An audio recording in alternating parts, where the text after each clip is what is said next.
And bring it on. Green flag in the air. We are racing at the Brickyard.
Those bricks.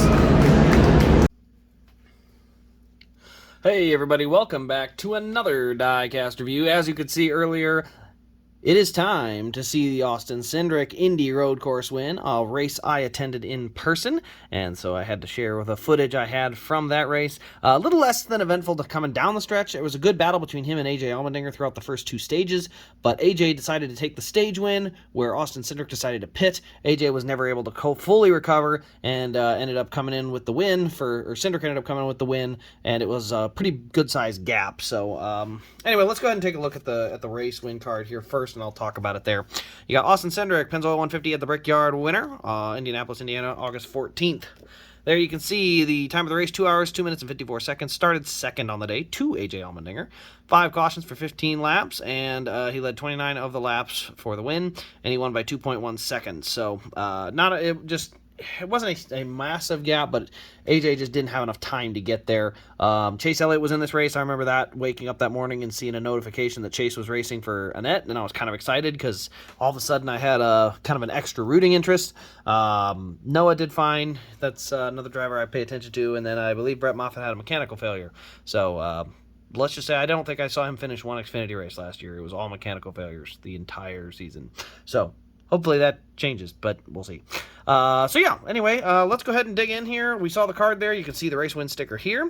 It was his third or fourth win of the year. It looks like fourth or fifth, actually. My bad.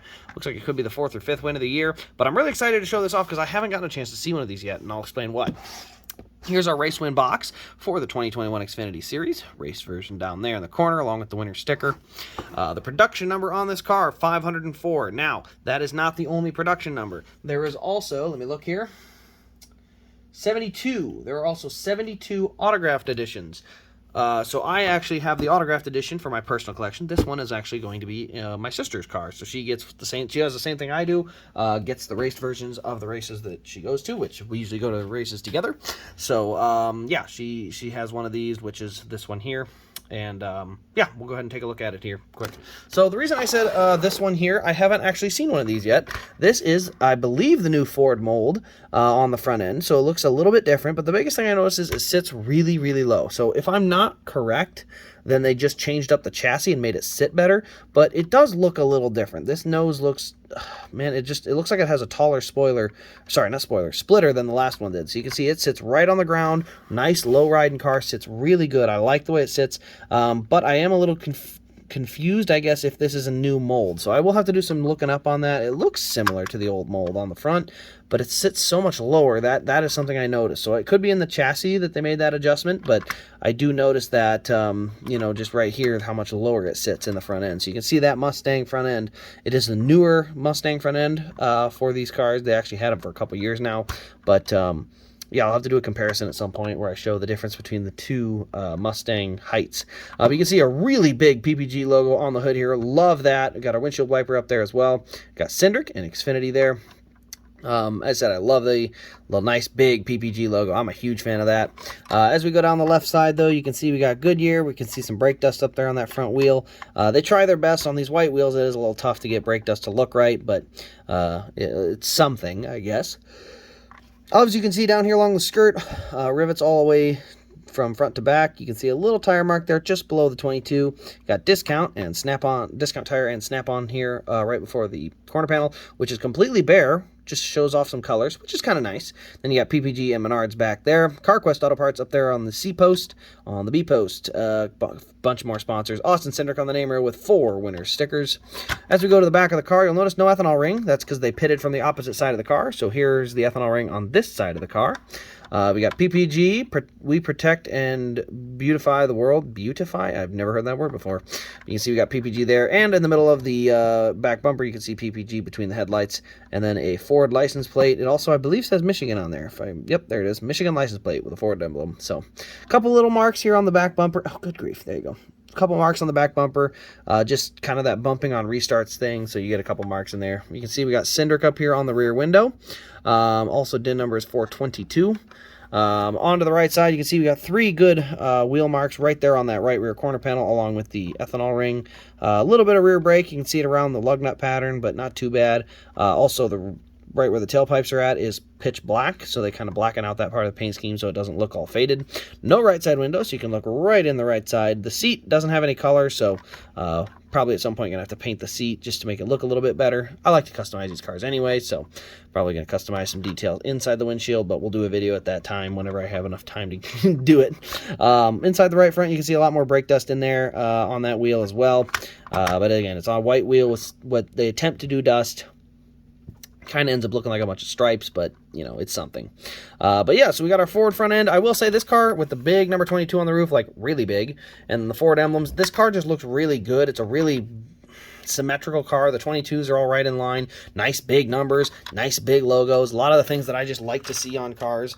We'll go ahead and pop this open, and you can see inside the engine bay, it's pretty bland. Silver, and black. 2 colors. It's silver and black.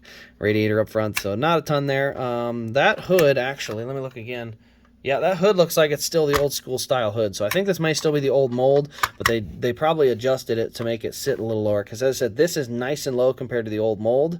So they either adjusted the chassis, the wheel sat up in there a little bit tighter. You can see it's way up in the wheel well. Used to be not near that tight, so that's probably how they got the front end to sit down a little lower.